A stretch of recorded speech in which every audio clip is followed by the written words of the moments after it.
नेपालीमा डरलाग्दो कथा र घटना भन्ने च्यानल त्रिकोण टेल्सलाई सब्स्क्राइब गर्नुहोस् र बेल आइकन थिच्नुहोस्।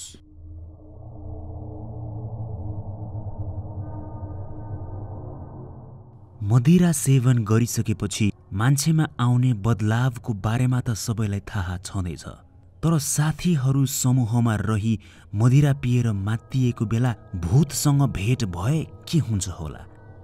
आजको श्रृङ्खलामा त्यस्तै एउटा घटना एकजना श्रोताले लेखेर पठाउनु भएको छ।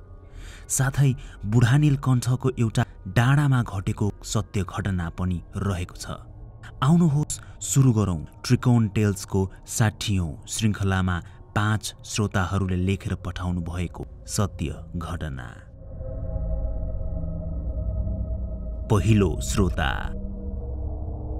मेरो नाम श्रेया हो र म भारतको देहरादूनमा बस्छु। मेरठ भन्ने ठाउँमा मेरो नातामा काका पर्नु हुनेको बिहे थियो। त्यही विवाहमा जन्ती भई मेरो सबै परिवार, मेरो बुबा, आमा, दाइ हामी सबैजना गएका थियौँ। हामी सबैजना विवाहको माहौलमा रमाइलो गर्दै खुब खानपिन गरी गीत सङ्गीतमा रमाउँदै त्यस दिन बितायौँ। टाढा आएका हुनाले हामी सबैजना त्यही एकजना नातेदारको घरमा बस्ने व्यवस्था मिलायौँ। मेरो सबै परिवारहरू त्यही घरमा सुत्नको लागि भनेर गयौँ। हेर्दा भर्खर भर्खर बनाइएको जस्तो देखिएको त्यस घर मलाई किन हो किन माहौल कस्तो कस्तो खालको लागिरहेको थियो। साह्रै नै अनौठो किसिमको एउटा भाव आइरहेको थियो। जन्तीमा आएका अरू धेरै मान्छेहरू पनि वरिपरि भएको दुलाहाको नातेदारका घरहरूमै त्यस रात बास बसिरहेका थिए। धेरैजना मान्छेहरू भएको हुनाले सबैजनालाई पलङ त कहाँ मिल्थ्यो र तल भुइँमा डस्ना, तकिया र ब्ल्याङ्केटहरू ठाउँ ठाउँमा राखिएको थियो र ओछ्यान बनाइएको थियो। र हामी पनि त्यसै गरी हाम्रो परिवारसँगै भई केही डस्नाहरूसँगै राखेर ओछ्यान बनाई सुत्यौँ। जाडो मौसम भएको हुँदा हामी सबै परिवारहरू नजिकै सिरकले गुटुमुटु परि सुत्यौँ। म मेरी आमाको छेउमा सुतेकी थिएँ। दिउँसपुरीको नाच गानको कारण मलाई साह्रै थकाइ र निन्द्रा लागिरहेको थियो। म गहिरो निन्द्रामा डुबिसकेकी थिएँ। एक्कासी राति म बिउझिएँ। मलाई सास फेर्नै गाह्रो भएको जस्तो पो भएर आउन थाल्यो। कसैले केही गान गान गुनगुन गुनगुनाइरहेको जस्तो सुनिरहेकी थिएँ। के बोलिरहेको थियो त्यो चाहिँ बुझ्नै सकिरहेकी थिइनँ। एक्कासी अक्सिजन वात्तै घटेको जस्तो भइरहेको थियो। न त हिटर बालिएको थियो न त भेन्टिलेसनहरू लगाइएको थियो नै। म जुरुक्क उठेँ अनि सास फेर्न खोजेँ। सिरक कम्मरसम्म सारेर हावा लिन खोजेँ। ठ्याक्कै हाम्रो ओछ्यान अगाडि एउटी महिला उभिरहेकी जस्तो देखेँ। बत्ती निभाइएको हुनाले मैले अनुहार त राम्ररी देख्न सकिनँ, तर आवरण भने एउटी महिला नै हो कि जस्तो देखिरहेको थियो। एउटी महिलाको कालो छाया जस्तो मेरो अगाडि नै उभिरहेको थियो। एक्कासी त्यो कालो छाया मेरो दायाँपट्टि आउँथ्यो भने एक्कासी बायाँपट्टि, अनि त्यो गुनगुन बोलिरहेको जस्तो आवाज एक्कासी त्यो छायासँगै दायाँ बायाँ भई मेरो टाउकोभित्र खै कता कता बोलिरहेको जस्तो सुनिन्थ्यो। मेरो आधा शरीर सिरकले नढाकिएको भए तापनि त्यस्तो चिसोमा डरले म काँप्दै थिएँ। मेरो जिउ पसिनाले भिजिसकेको थियो। मुटुको धड्कन एकदम तेज भइरहेको थियो। मैले मेरो जिउ नै हल्लाउन सकिरहेकी थिइनँ, न केही आवाज नै निकाल्न सकिरहेकी थिएँ। म छेउमा सुत्नु भएको आमालाई उठाउन उहाँतिर फर्किन खोज्दै थिएँ, तर जिउ हल्लाउनै सकिरहेकी थिइनँ। उहाँलाई आमा भनेर बोलाउन खोजिरहेकी थिएँ, तर मुख हल्लाउनै असमर्थ भइरहेकी थिएँ। ऐठन भएको थियो भनौँ भने कम्मरमाथि त मेरो जिउ सिधा उठिरहेको थियो, तर त्यसरी सिधा नै जमेको झैँ केही हलचल गर्न नसकी मेरो जिउ बसिरहेको थियो। जसो तसो मैले सिरक मेरो टाउकोमा लिएर आएर आफ्नो मुख छोपेँ, तर मैले सिरक भित्रबाट पनि त्यो महिलाको कालो छाया यताउता हिँडिरहेको देखिरहेकी थिएँ। मैले आँखा बन्द गर्दा पनि मैले आँखा खोलिरहेकै सरह त्यो कालो छाया यता छ भनेर मैले देखिरहेकी जस्तो लागिरहेको थियो। म सानै भएकोले मलाई साह्रै डर लागिरहेको थियो। एक्कासी अघि नदेखि म चिच्याउन खोजिरहेको मेरो बोली फुट्यो, आमा आमा। अन्धकार रातमा मेरो बोली एकदम ठुलो सुनि त्यो घर नै थर्किएको थियो। जतिजना पनि सुतेका थिए सबै डाङडाङ र डुङडुङ गर्दै एक्कासी उठे। मेरो परिवार पनि सबैजना बिउझिनु भयो। कोठाको बत्ती एक्कासी बल्यो अनि भर्खरसम्म मेरो छेउमा उभिएको त्यो छाया बत्ती बलेसँगै गायब भएर गयो। म एक्कासी वहाँ रुन थालेँ। यस्तै 5 मिनेट्सभित्र होला मलाई हन्हन्ती ज्वरो आयो। एक्कासी म त्यसरी राति बिउझिएको र बिरामी परेको देख्दा बुवा आमा साह्रै चिन्तित हुनुभयो। भोलिपल्ट बिहान पनि ज्वरो उस्तै नै थियो। बुवाले डाक्टरलाई त्यहीँ लिएर आएर मलाई देखाई औषधिहरू दिनुभयो। तर त्यस दिनको बेलुकासम्म पनि ज्वरो घटेन। त्यही दिनको बिहान आमाले हामी बसेको घरको मान्छेहरूसँग कुरा गर्नुभएको थियो अघिल्लो रात मसँग भएको घटनाको विषयमा। तर उनीहरूको प्रत्युत्तर सुनेर मेरी आमा पनि अचम्म पर्नुभयो। त्यस घरको मान्छेहरूले उहाँहरू पनि बेला बेला त्यस्तै महिलाको कालो छाया देखा पर्ने गरेकोले हैरान भइसक्नु भएको छ भनी भन्नुभयो। त्यहाँ भर्खरै घर बनाउनु भएको थियो र जुन जग्गामा त्यस घर बनेको थियो धेरै अगाडि त्यस जग्गामा एउटी आइमाईलाई मारिएर त्यहाँ गाडिएको कुरा त त्यस ठाउँका बुढापाकाहरूले भनेका थिए। तर उहाँहरूलाई त्यो कुरा घर बनाइसकेपछि मात्रै थाहा भएको थियो। थाहा पाएपछि अनेकौं पूजा पाठहरू गरियो, सप्ताहहरू लगाइए।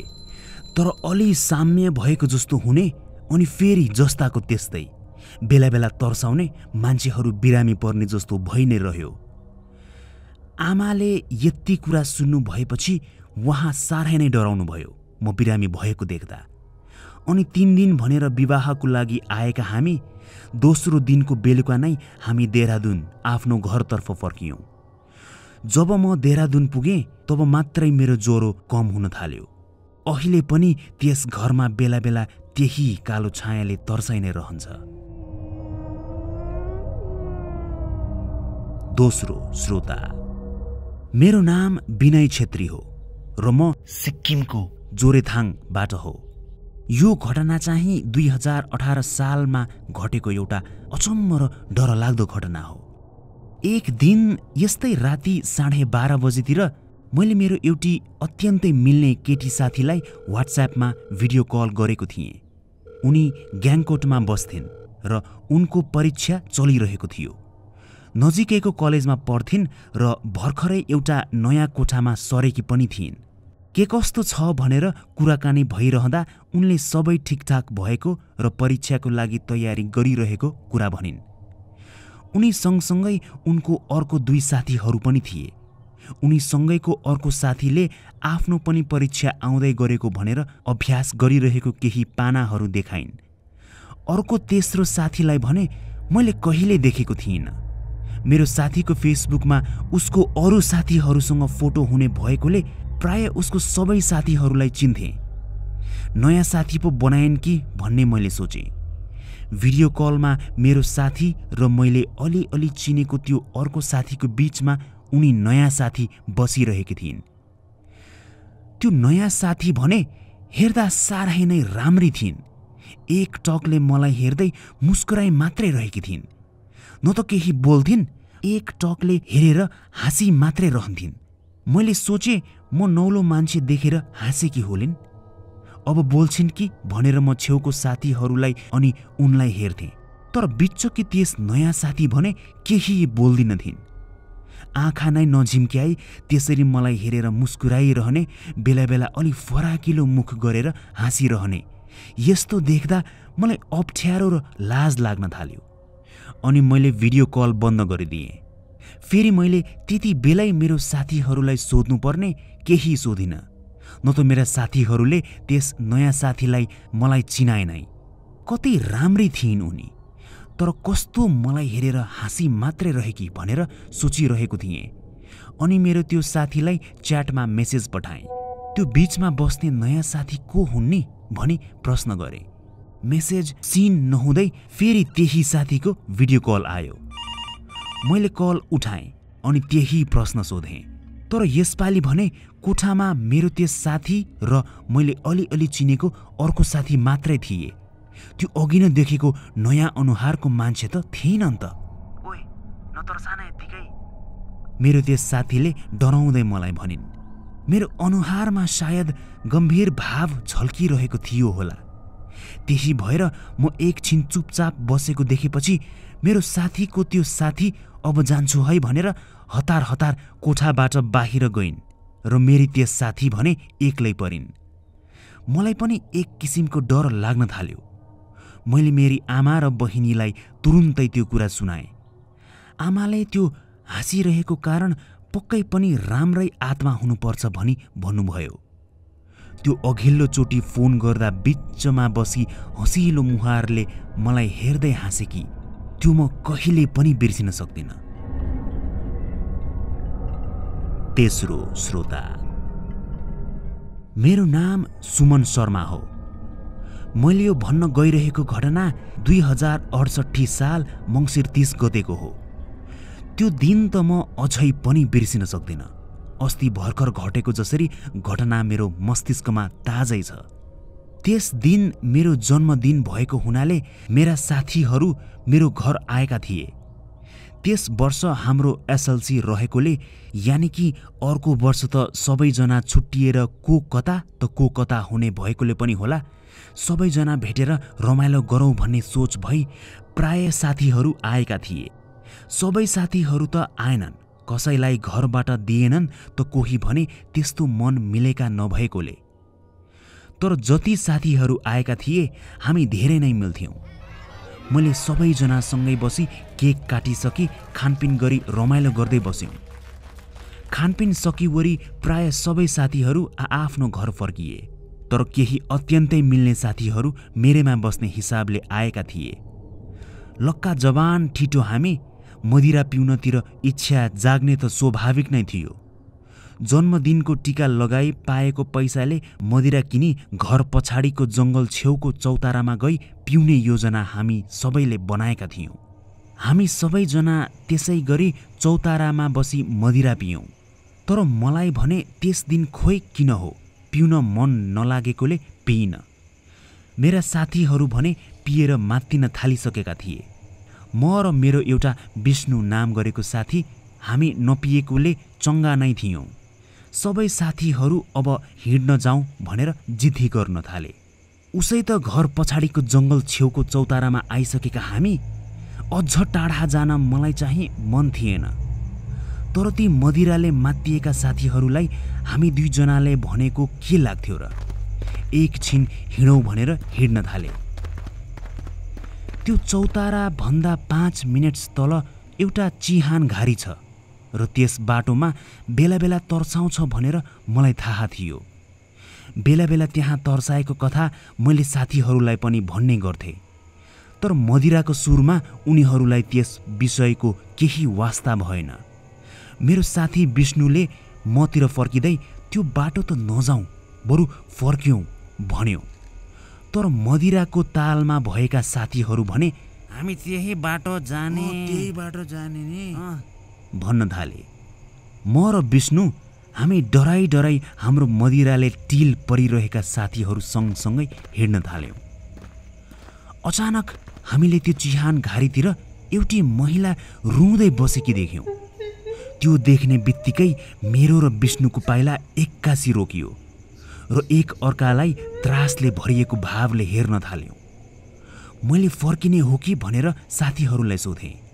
विष्णुले पनि साथीहरूलाई फर्किन आग्रह गर्यो, तर साथीहरू मानेनन्।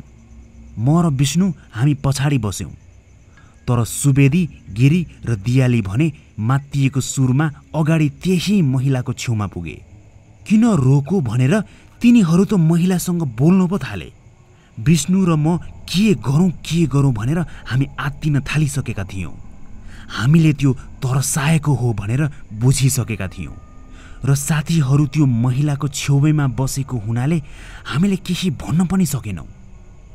तर हाम्रा ती मदिराले लट्ठ परिरहेका साथीहरू भने सुर्ण तालको भई बोलिरहेका थिए। अचानक सुवेदीले आफ्नो हात त्यो केटीको काँधमा राख्यो। त्यो हात काँधमा पर्ने बित्तिकै त्यो महिलाले फनक्क आफ्नो टाउको हामीतर्फ फर्काई। त्यो दृश्य म कहिले पनि बिर्सिन सक्दिनँ। हात खुट्टा गोरो, तर त्यस महिलाको अनुहार भने छँदै थिएन, एकदमै कालो। अगाडिको मुख पनि पछाडिको टाउको झैँ न आँखाहरू थिए न त नाक वा मुख नै। सुवेदी जसले त्यो महिलाको काँधमा हात राखेको थियो अचानक डरले पछाडि पछारियो। सायद त्यो दृश्यले प्राय साथीहरूको मदिराको असरलाई धेरै हदसम्म काट्यो होला। अरू साथीहरू पनि कराउँदै पछाडि भाग्न थाले। म र विष्णु सबैभन्दा पछाडि भएकाले सुवेदी लड्ने बित्तिकै हामी पनि भागिहाल्यौँ। भाग्दा भाग्दै चौतारा आइपुग्यो अनि मैले पछाडि हेरेँ। मेरा साथीहरू पनि दौडिँदै आइरहेका थिए र तिनीहरूको पछाडि भने त्यही महिला न त हिँडिरहेकी थिइन् न त दौडिरहेकी थिइन्। नभएका आँखाहरूले नै हामीलाई हेरिरहेका झैँ उभिँदै हावामा बग्दै हामीतर्फ आइरहेकी थिइन्। हामी हतार हतार मेरो घरभित्र पसी मेरो कोठाको ढोका ढ्यामढुम लगाई भित्र बस्यौँ। त्यस रातभर त्यही महिलाको केही नभएको अनुहार मेरो कोठाको ऐनामा आइरह्यो। घरि फ्यान आफै चल्थ्यो भने घरि हिटर आफै अन हुन्थ्यो। घरमा भनौँ भन्दा पनि साथीहरूले मदिरा लिएर आएको थाहा पाइन्छ कि भन्ने डरले केही भन्न सकिनँ। म र विष्णु एउटा कुनामा बसेका थियौँ भने ती 3 अन्य साथीहरू चाहिँ मदिरा र डरको सम्मिश्रण नमिलेको कारणले बेहोस भई पलङमा लडिरहेका थिए। अब के गर्ने होला भनेर साह्रै नै डर लाग्यो। त्यसपछि मैले केही नसोची मेरो कोठाको ढोका खोली पूजा कोठामा गई त्यहाँको कुलदेवतालाई चढाइएको पानी हातमा लिई कोठाभित्र आएर कोठा वरिपरि छर्किदिएँ। त्यसरी छर्किएपछि म र विष्णु पनि कतिखेर निदाएछौँ पत्तै पाएनौँ। भोलिपल्ट ती 3 जना साथीहरूलाई त हनहन्ती ज्वरो आइहाल्यो।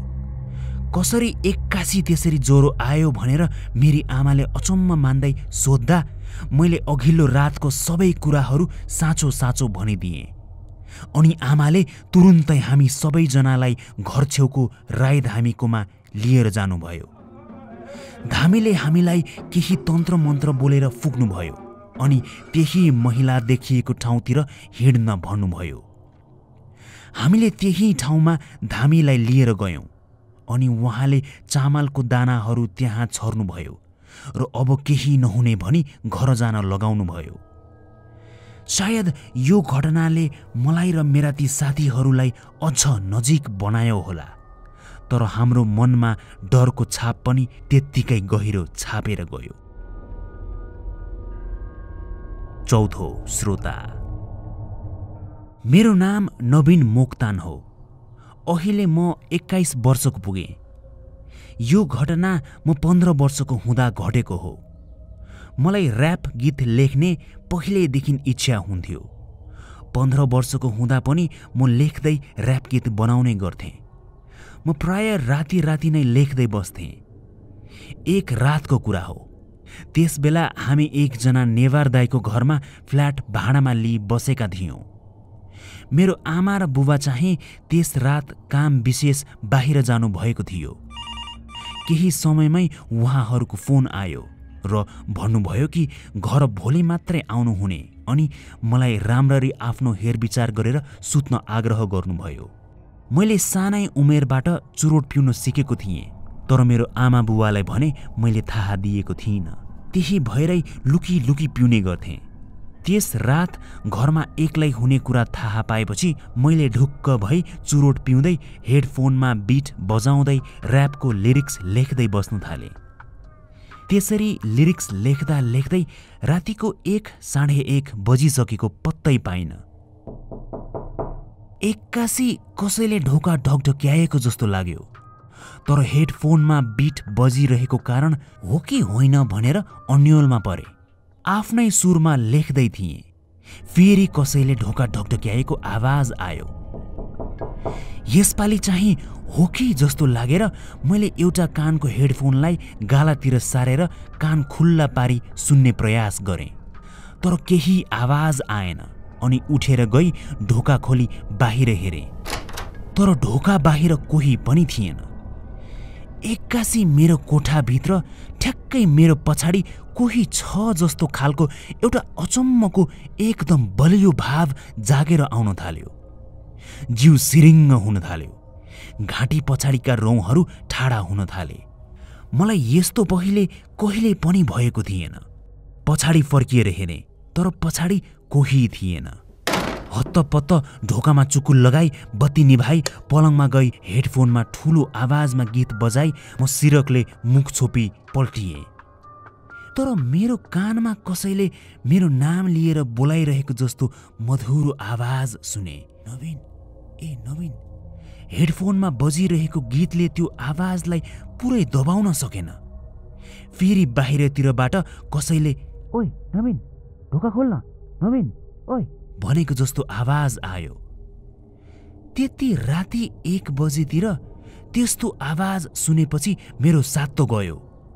मेरो बुबा आमाले त घर नआउने भनेर मलाई भनिसक्नु भएको थियो। त्यही भएर उहाँहरू आउने त सम्भावना नै थिएन। मलाई एकदम डर लागिरहेको थियो। जे होला होला भनी म आँखा चिम्लिएर बसिरहेँ। बिस्तारै मेरो आँखा उघारेर वरिपरि हेरेँ। कोठाको एउटा अलि अँध्यारो कुनामा एउटा कालो छाया जस्तो देखेँ। अलि ध्यान दिएर हेर्दा त्यो महिलाको आवरण जस्तो अनुहार पनि अलि कुरूप जस्तो देखेँ। त्यो देख्ने बित्तिकै मेरो पेट बट्टारिएर आउन थाल्यो। मलाई कस्तो गाह्रो भएको जस्तो हुन थाल्यो। मेरो होस नै उड्यो। म बेहोस भएँ। जब होसमा आएँ बिहान भइसकेको रहेछ अनि बुबा आमा आइसक्नु भएको रहेछ। हामी बस्ने फ्ल्याटको सबै ढोकाहरूको साँचो उहाँहरूसँग पनि भएको हुँदा उहाँहरूलाई फ्ल्याटभित्र आउन केही समस्या भएको थिएन।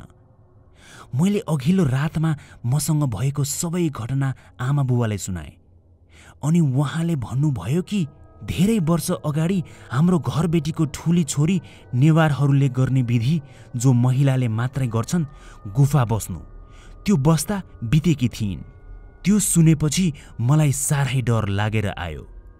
अघिल्लो रात मेरो ढोका कसैले ढकढक्याएको आवाज, पछि मेरो नाम लिएर मलाई बोलाइएको त्यो आवाज अनि मेरै कोठाभित्र देखेको त्यो महिलाको जस्तो कालो छाया। त्यस दिनदेखि म मेरो कोठामा राम्ररी सुत्नै सकिनँ। पछि हामी कोठा सर्यौँ अनि त्यसपछि मात्र म ढुक्क भएँ। 5औं श्रोता। मेरो नाम समीर र म बुढा नीलकण्ठबाट हो। यो घटना यस्तै 11-12 महिना अगाडिको हो, जब लकडाउन भर्खर भर्खर हुन थालेको थियो। यो घटना म आफैसँग घटेको हो र अहिले पनि सम्झिँदा मलाई राति बाहिर निस्कनै डर लाग्न थाल्छ। त्यति बेला म अनि मेरो केही साथीहरू आज रमाइलो गरौँ न त भनेर सबैजना पैसा उठाएर नजिकैको एउटा डाँडामा राति सेकुवा पार्टी गर्ने निधो गर्यौं अनि सबैजनाले त्यही सरह अलिअलि गर्दै पैसा हाल्यौं। हामी मध्ये कसैले मासुको, कसैले लट्ठी दाउरा त कसैले चिसोको व्यवस्था मिलायौं। मेरो घरभन्दा 8-10 मिनेट पर एउटा डाँडामा चौर छ, त्यही भेट्ने भनेर हामीले कुरा मिलायौं। त्यस डाँडाको चौरबाट काठमाडौँको रात्रि दृश्य पनि एकदम मनोरम र मज्जाको देखिन्थ्यो। म एउटैको घर डाँडाभन्दा थोरै माथि रहेकोले फर्किने बेला म एक्लै पर्थेँ। मेरा साथीहरूलाई भने डाँडाबाट तल झरेर जानु पर्थ्यो। त्यही भएर फर्किने बेला एक्लै भइन्छ भनेर मैले मोटरसाइकल लिएर जाने सोच गरेँ। त्यस दिनको बेलुका 7 बज्नै लाग्दा मैले बुबालाई आज साथीहरूसँग रमाइलो गर्ने भनेर भनेका छौँ, घर फर्किँदा ढिला हुन्छ भनेर सूचना दिएँ। बुबाले पनि हुन्छ तर सकेसम्म चाँडै आइजो भनेर भन्नुभयो। हुन्छ भनी म मोटरसाइकल लिएर घरबाट डाँडाको चौरतिर लागेँ। म त्यहाँ पुग्दा सबै साथीहरू आई सेकुवा पोल्न तयार भइसकी गिटार बजाउँदै रमाउँदै बसिरहेका थिए।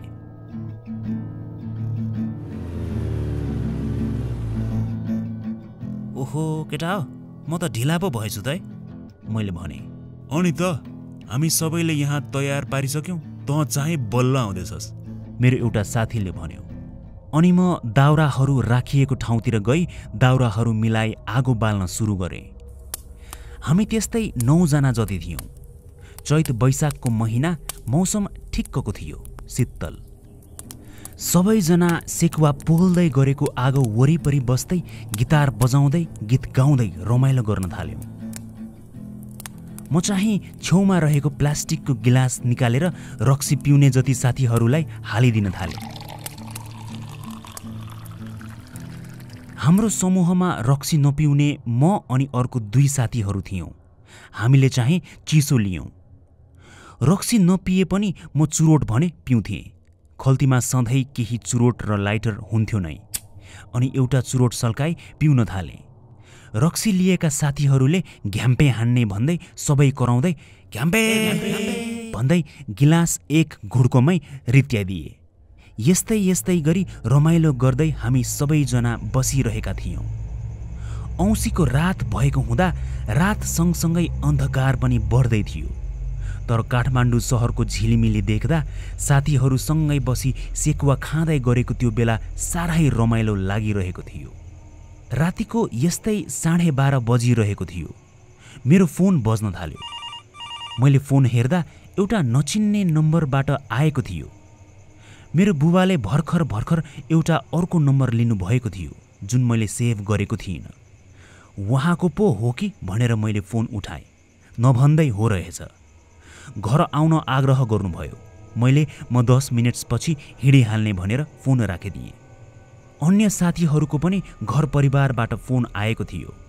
सबैजना 10 मिनेट्स जतिपछि बिदा भयौँ। साथीहरू तल ओर्लिए भने म माथि घरतिर लाग्नुपर्ने भएकोले मोटरसाइकल सुरु गर्न थालेँ।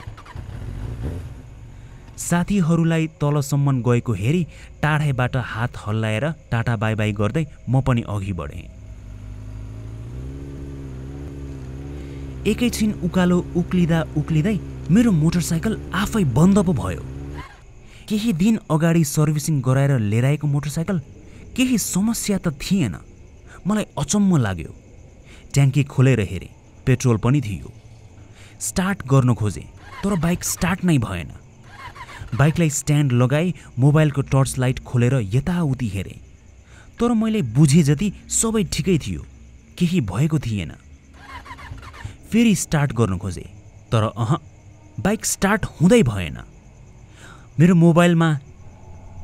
मोबाइलमा समय 1 बजिरहेको भनेर देखाइसकेको थियो।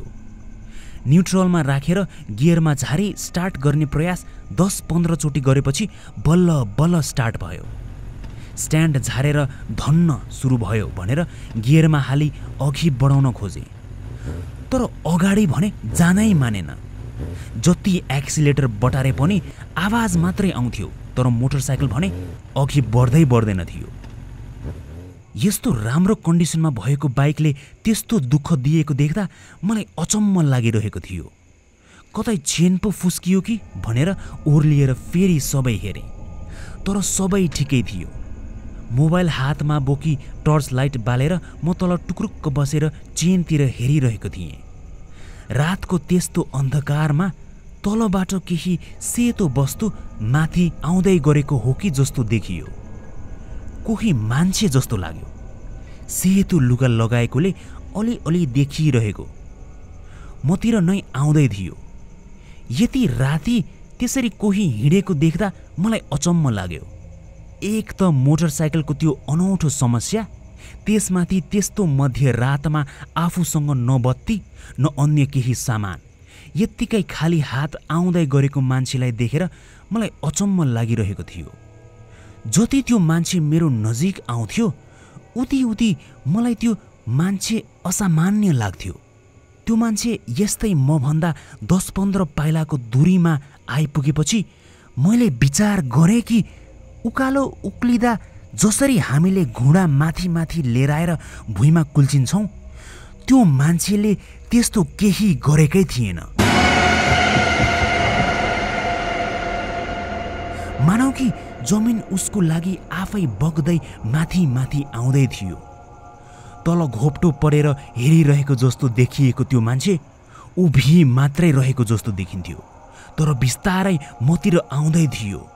त्यो देख्ने बित्तिकै म साह्रै नै आत्तिएँ। डरले होला मेरो खुट्टाहरू काप्न थाले। आफ्नो जिउ थेग्न आफ्नै खुट्टालाई भारी भएको जस्तो महसुस भयो। कसो कसो मेरो खल्तीमा रहेको चुरोट र लाइटरमा मेरो ध्यान गइहाल्यो। मैले हत्तपत्त मेरो खल्तीमा रहेको चुरोट बाहिर निकाली कापिरहेका हातले लाइटर थिची बालिदिएँ अनि चुरोट सल्काएँ। मभन्दा 4 पाइला जति मात्रै पर आइसकेको त्यो तल टाउको निहुर्याएर आइरहेको सेतो आकृति मैले लाइटर बाल्ने बित्तिकै एक्कासी बत्ती अन अफ गरेको जसरी अन्धकारमै बिलायो। मेरो मुटु यस्तो तेज चलिरहेको थियो कि चुरोट त सल्कियो, तर कापिरहेका औँलाले सायद चुरोट जस्तो हल्का वस्तु पनि थेग्न सकेन अनि चुरोट तल खस्यो। फेरि चुरोट टिपेर एक सर्को तान्दै वरिपरि हेरेँ। अन्धकार, वरिपरि अँध्यारो थियो। किराहरू कराइरहेका आवाज र मेरो मोटरसाइकलको इन्जिनको आवाज मात्रै सुनिरहेको थियो। वरिपरि हेर्दै यताबाट कोही आउँछ कि उताबाट कोही आउँछ कि भनेर बेला बेला दायाँ बायाँ पछाडि हेर्दै मोटरसाइकलमा बसेँ अनि फेरि एकचोटि एक्सिलेटर बटारेँ। यसपालि त मोटरसाइकल अगाडि गुड्यो। मैले जति सकिन्छ बेसरी हुइक्याएँ। 8 मिनट्स पर रहेको मेरो घर म पुग्न सायद 2 मिनट्स पनि लागेन होला। मैले मोटरसाइकल राखेर फेरि अगाडि पछाडि दायाँ बायाँ हेर्दै घरको ढोका ढकढक्याएँ। आमाले ढोका खोल्न नपाउँदै म भित्र गई ढोका लगाइहालेँ। म त्यस्तो आत्तिएको जस्तो देखेर आमाले मलाई के भयो भनी प्रश्न गर्नुभयो। मैले केही पनि होइन भनी कुरा टारी कोठातिर गएँ। अहिले म सोच्छु, त्यो बेला मैले चुरोट नसल्काएको भए त्यो डरलाग्दो सेतो छाया मेरो अगाडि आएपछि के गर्थ्यो होला। सायद आज यो घटना भन्नको लागि म बाँच्ने थिइनँ होला। अदृश्य शक्ति हुने नहुने यस विषयको उत्तर आफूलाई परेपछि मात्रै थाहा पाइँदो रहेछ।